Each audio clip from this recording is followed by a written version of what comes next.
10 second, 5 second, start. महोदय, मैं एक चीज़ आपको नज़र में लाना चाहता हूँ कि माननीय मंत्री जी स्वतंत्रता संग्रामी रहे हैं। मैं 14 साल की उम्र में विद्यार्थी था जब महात्मा गांधी और देश के दूसरे नेताओं को गिरफ्तार किया गया अंग्रेजी राज में। हम कुछ जानते नहीं थे, इतना मालूम था गांधी जी को गिरफ्तार किया गया है। हमको किसी ने नहीं बताया कि हड़ताल या इसके खिलाफ कोई आंदोलन करना चाहिए। दिल में कुछ ऐसा पैदा हुआ कि इसके खिलाफ आवाज़ उठानी चाहिए। आवाज़ उठाई, जितने विद्यार्थी थे बाहर निकल आए, आंदोलन चलाए, हम जेल गए। विद्यार्थी जीवन में ही हम बाहर आ गए थे। हमें मालूम नहीं था क्या कानून है और क्या कर सकते हैं। चर्चा करने से पता चला कि इस प्रकार का एक कानून है। ऐसे ही कानून को हमारे खिलाफ इस्तेमाल किया गया। हमारे जो भी बंधु मित्र थे हमको पत्र लिखा करते थे या हम उनको पत्र लिखा करते थे। उनके पत्र न हमें को मिले और न हमारे उनको मिले। जब हम बाहर आए और पूछा कि हमने जो पत्र लिखे थे आपने उनका जवाब क्यों नहीं दिया, तो कहने लगे कि हमको आपके पत्र नहीं मिले। हमने कहा कि हमें भी तुम्हारे पत्र नहीं मिले। इसका मतलब यह है कि इस कानून का उस वक्त भी इस्तेमाल किया गया था। हमें इस चीज़ को देखना है कि अंग्रेज हो या निज़ाम की सरकार हो, सब एक ही हैं। वे अपने फ़ायदे के लिए इस कानून का इस्तेमाल करते थे। हो सकता है कि आप अच्छे आदमी हो, इसका इस्तेमाल नहीं करते हो। इस जगह पर कोई दूसरा नेता आ जाए और वह खराब आदमी हो तो वह अपनी सत्ता को किसी तरीके से छोड़ना नहीं चाहेगा, उसको कायम रखना चाहेगा और इसलिए वह इसका इस्तेमाल करेगा। लोगों की जो रहस्यमय चीज़ें हैं, आपस की, परिवार की, सगे संबंधियों की, इसके जरिए उन सब को देखा जा सकता है। हम चाहते हैं कि यह चीज़ ख़त्म होनी चाहिए। मैं यह नहीं कहता कि मंत्री जी इससे सहमत नहीं हैं, सहमत ज़रूर हैं।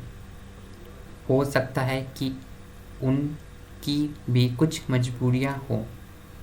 क्या मजबूरियां हैं सिर्फ वही जानते हैं। जैसा हमारे मित्रों ने कहा कि अगर कोई ऐसा आदमी सत्ता में आ जाए जो किसी तरह भी सत्ता में रहना चाहता है, विरोधी शक्तियों को ख़त्म करना चाहता है, विरोधी दलों को ख़त्म करना चाहता है, वह इस कानून का इस्तेमाल कर सकता है। उनके खिलाफ, उनकी नीतियों के खिलाफ कर सकता है। यह बड़ा खतरनाक कानून है, इसको बदलना ही चाहिए।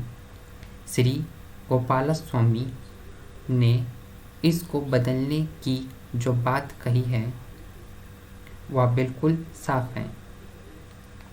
यह कानून अंग्रेजों की सत्ता के लिए था, हमारे लिए यह नहीं है। जनता की चुनी हुई सरकार के लिए इस कानून को बनाए रखना शोभा नहीं देता है। पोस्टल आर्टिकल में कहा गया है कि सरकार को कोई अख्तियार नहीं है। महोदया, कानूनी सहायता के संबंध में जो प्रस्ताव आया है, मैं उसका समर्थन करता हूँ। मैं इसलिए समर्थन करता हूँ क्योंकि मेरी समझ यह है कि जनतंत्र के अंदर गरीबों को सत्ता, न्याय दिलाना राज्य की जिम्मेदारी होनी चाहिए। लेकिन आज़ादी के 35 वर्ष के बाद भी देखने को यह मिलता है कि आज भी लोगों को महंगी दर पर न्याय मिलता है।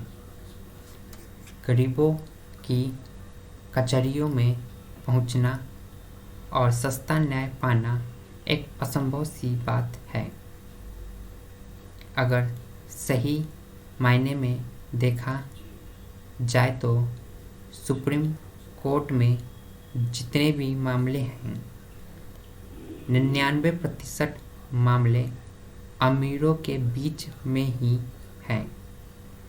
हाई कोर्ट की भी हालत करीब उसी तरह की है और जिला कोर्ट की भी हालत उसी की है।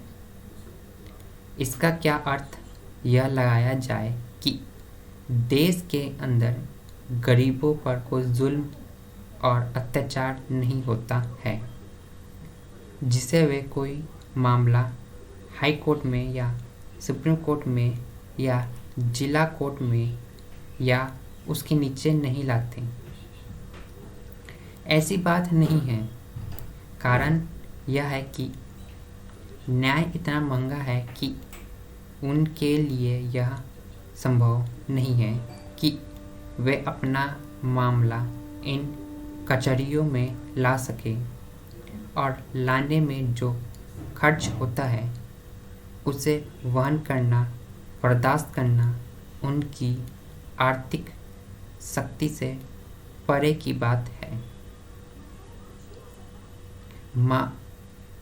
मामलों को कोर्ट में लाने की बात तो छोड़िए दीजिए, बहुत से ऐसे भी मामले होते हैं जिनको वे थाने में ले ही नहीं जाते हैं, इसलिए कि उनके हमेशा कचहरियों में जाने की फीस, आने जाने का खर्च और कोर्ट के खर्च, इन तमाम खर्चों के चित्र जब प्रस्तुत होते हैं तो वे कचहरियों में मामले फाइल करना उचित नहीं समझते हैं। इसलिए जो सरकार बार बार घोषणा करती है कि गरीबी रेखा के नीचे रहने वालों की संख्या 50% है, इसलिए ऐसे लोग कचहरियों में जाएं और यह महंगा न्याय प्राप्त करें, यह उनके लिए असंभव सी बात है।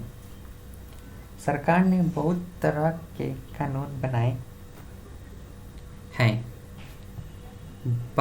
बंदी का कानून बनाया है, फाजिल ज़मीन का कानून बनाया है, न्यूनतम मजदूरी का कानून बनाया है और इस तरह के अनेक कानून बनाए हैं जो कि आम तौर पर गरीबों के लिए ही बनाए गए हैं और उनसे यह अपेक्षा की गई थी कि इन कानूनों के जरिए गरीबों को कुछ राहत दिलाई जाएगी। हम लोग देहातों से आते हैं।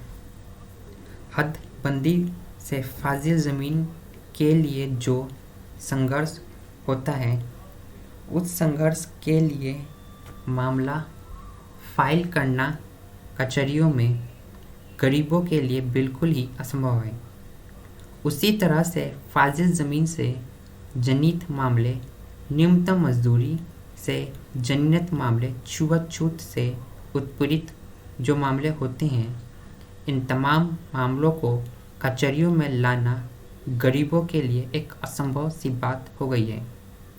इसलिए ज़रूरत इस बात की है कि जो कानून सरकार ने पारित किए हैं उनको शुरू कर सरकार सचमुच में गरीबों को न्याय देना चाहती है। अगर वह यह चाहती है कि विभिन्न तरह के जो सामाजिक कानून पास हुए हैं उन कानूनों के जरिए गरीबों को राहत मिले, इसका प्रबंध करे।